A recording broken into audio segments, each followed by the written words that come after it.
and welcome to our kids service. We're so excited for you to see everything that we have for you. But before we do that, we need you to stand up, make some room, because we're gonna jump into some worship.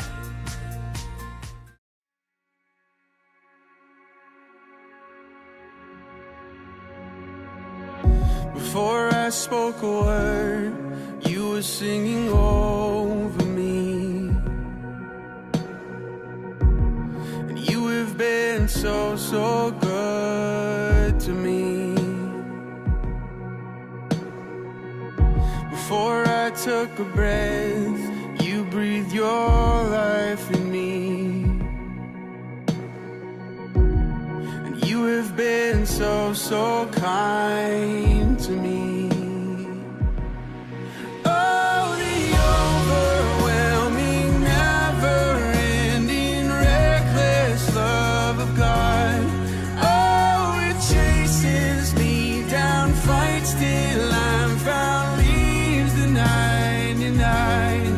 I couldn't earn it, and I don't deserve it. Still you give yourself away.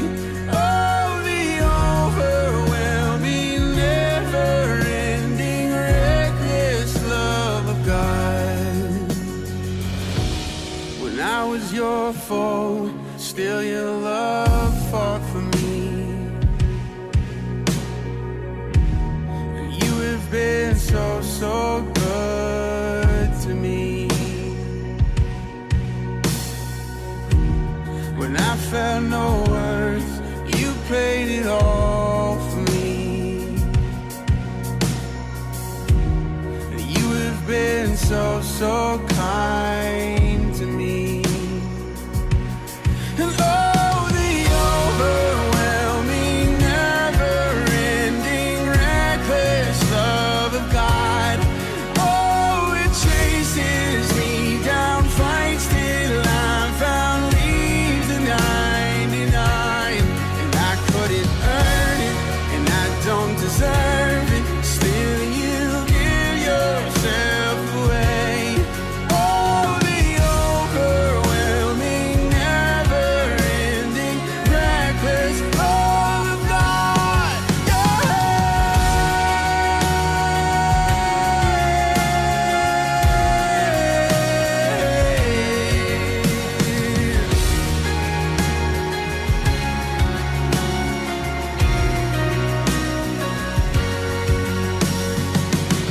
There's no shadow you won't light up, mountain you won't climb up, coming after me.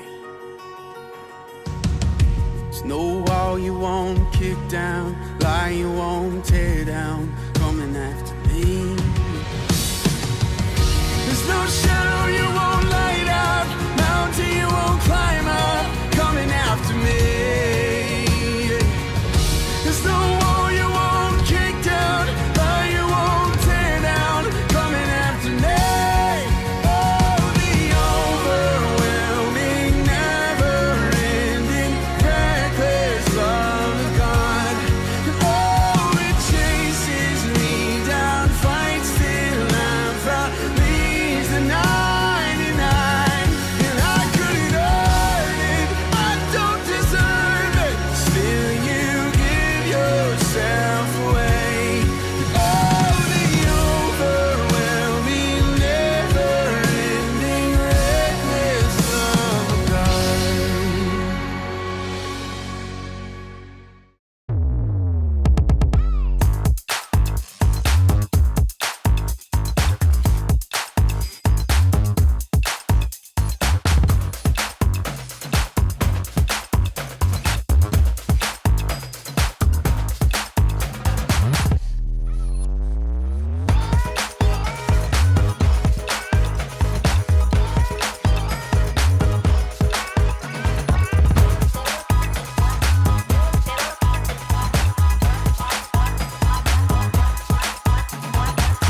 Hello, everyone. I am so glad we're all together here in Kids.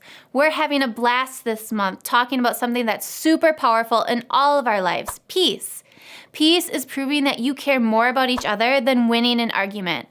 God can help us live in peace with each other. When we live in peace, we're connected. And when we're connected, our relationships will be stronger and more powerful. It kind of reminds me of how a battery works.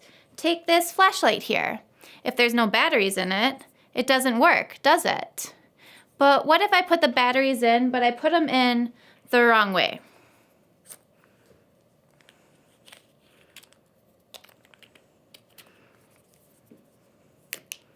Still, nothing.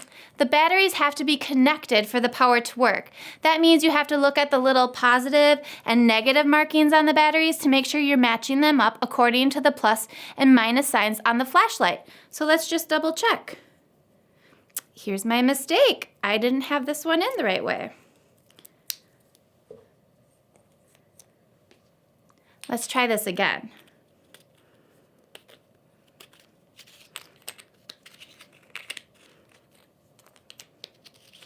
Maybe. There we go. Much better. Before we get into our Bible story today, let's start with our big answer. And what's the big answer? It's the answer to the big question. This is the question you should get from that important adult in your life, and that is, what did you learn in Kids Church today? And our big answer for today is you can show you care by letting go of what's fair. And our memory verse for this series comes from the book of Romans, and it says, if possible, live in peace with everyone. Do that as much as you can. Romans chapter 12, verse 18. In the book of Genesis, at the very beginning of the Bible, we read how God created the world, but people turned away from God, and when they did, the world was broken. Still, God had a plan to draw people back into relationship. God had a plan to make things right. God chose a man named Abram, who you might also know as Abraham. God promised to bless the whole world through Abram and his family. Part of God's plan meant that Abram and his family would have to move to a land that God had chosen for them. Abraham trusted God, and so he, his wife Sarai, and his nephew Lot, and everyone else in his household traveled to this new land. In the new land where God had led them, Abram and Lot did very well. They gained lots more sheep and livestock. Their flocks and herds began to grow. Both Abram and Lot had lots and lots and lots of animals. But there was a problem. Abram and Lot had so many sheep and livestock that there wasn't enough land to go around. So the shepherds and the herdsmen who watched over their flocks started to argue. This is where Abram chose to make peace. Instead of joining the fight, Abram took Lot aside and spoke to him. Listen to what Abram said in Genesis chapter 13, verses 8 and 9. Let's not argue with each other. The people taking care of your herds and those taking care of mine shouldn't argue with one another either. After all, we're a part of the same family. Isn't the whole land in front of you? Let's separate. If you go to the left, I'll go to the right. If you go to the right, I'll go to the left. Did you hear that? Abram told Lot that they should each have their own land, but he let Lot choose first. Lot saw that the Jordan River Valley was filled with water and plants. He could see that it would be the perfect place for his flocks and herds. And so Lot started out towards the east to the Jordan River. The thing is, Abram was the head of the family, which meant he could have taken the best land for himself. That was what would have been fair. Plus, God made him all of those promises about building a great nation. But Abram chose to keep the peace by allowing Lot to choose first. Abram's difficult choice was not the end of the story. As Abram stood in the new land, God spoke to him, saying, "Look around from where you are. Look north and south, east and west. I will give you all the land you see. I will give it to you forever and to your family who comes after you." Abram trusted God's promise. He went to live near the large trees of Mamre, where he built an altar to honor God. Abram made peace in a big way. He let Lot choose first, and he ended a fight before things got out of control. Abram showed that he trusted God to take care of him no matter what. He also showed Lot how much he cared about him by letting go of what was fair. Abram had the right to take the better land, but he cared more about his relationship with Lot So he let Lot choose. The way Abram treated Lot shows us something important about peace. You can show you care by letting go of what's fair. Say that with me. You can show you care by letting go of what's fair. And here's the really cool thing. Do you remember how God promised to bless the whole world through Abram's family? Well, many, many years later, Jesus was born into Abram's family line. And when Jesus died for us on the cross, he made it possible for us to have true peace with God once and for all. So what does it look like for us to make peace and let go of what's fair? It might be something we choose to give up so someone else can have it, like the last piece of pizza or a turn picking the movie. It could be a situation where someone disappoints us. Like if your dad promised to make waffles for breakfast, but he ran out of time and had to run out the door to work. You could pout about it and make your dad feel bad, or you could choose to let it go and be patient until your dad can make waffles another time. Or in our house, when there's only one food item left and both of our kids want it, one gets to cut it in half, and then the other one gets to pick the half they want. It keeps the peace by both getting part of the item, and it's fair because one cuts and the other one gets to pick. I bet you can think of some other times when you've had to let go of what you wanted or what you thought you deserved in order to get along with someone else. One thing is important to know, that there are times when something isn't fair and it needs to be made right. If you're not sure, be sure to ask an adult you trust. They can help you figure out what to do in that kind of situation. Remember what we always say here in Kids, I should treat others the way I want to be treated. It feels good when someone acts in a way that lets you know they care about you. So that's something we can do for the people around us. Just like our big answer says, you can show you care by letting go of what's fair. All right, I'm going to use my handy dandy flashlight to go find the stuff that I dropped under my desk. See you guys. It's time for Memory Verse Breakdown!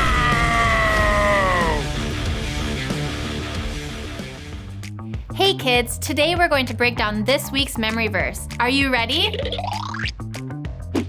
Okay, here's this week's memory verse. Think you've got it? Try saying it out loud.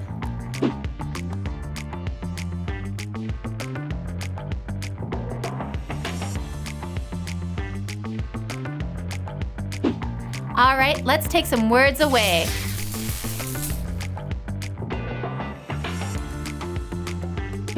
You think you still got it? Try saying it out loud again.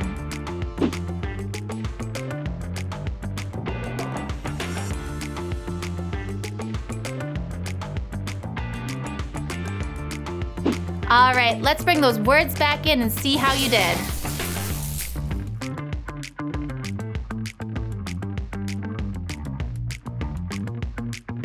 Did you get it right?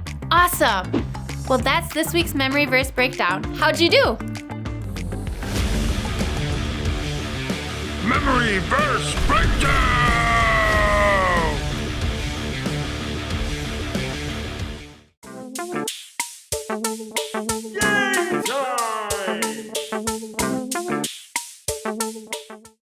Hey there, everyone.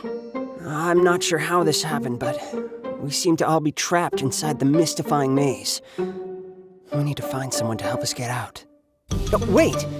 I bet you can help. To escape from this maze, we need at least one person to unlock the 5 doors that stand between us and freedom. If you can't do it, we'll just be trapped inside this maze. Forever. No pressure, though. So, if everyone can please stand up, we'll get started. The rules are simple. We'll see a series of locked doors. At each one, you'll be given 2 actions to choose from.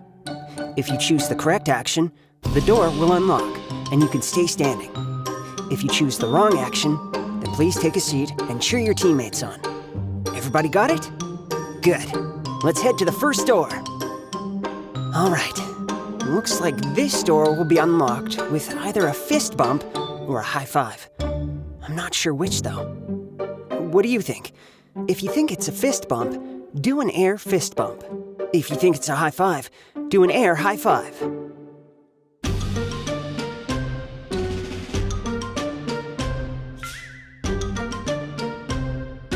Time's up. Looks like this was a fist bump lock. If you did a fist bump, come with me to the next door. If you did a high five, have a seat. This next door will be unlocked with either a salute or a karate chop. What do you think it is? If you think it's a salute, do your best salute. If you think it's a karate chop, do a karate chop and say, Hi-ya!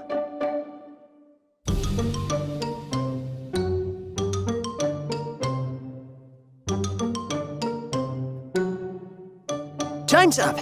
Looks like the correct action was the karate chop. If you did a salute, please take a seat. Don't worry though, we'll come back for you. This third door might be a little trickier. I think it will take jumping jacks or jogging in place to unlock it. What do you think? Make your choice now.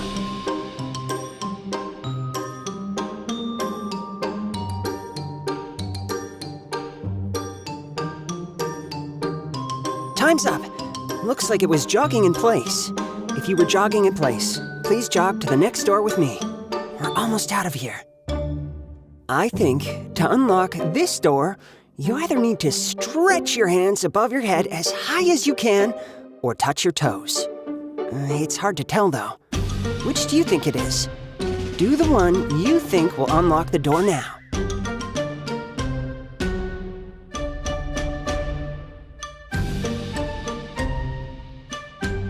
Time's up. Looks like the correct action was hands above your head. If you touched your toes, please sit down. Don't worry, the rest of us are gonna get everybody out of here. This last door will be unlocked either by spinning in a circle or dancing as fast as you can. What do you think it could be? Do the one you think will help us escape now.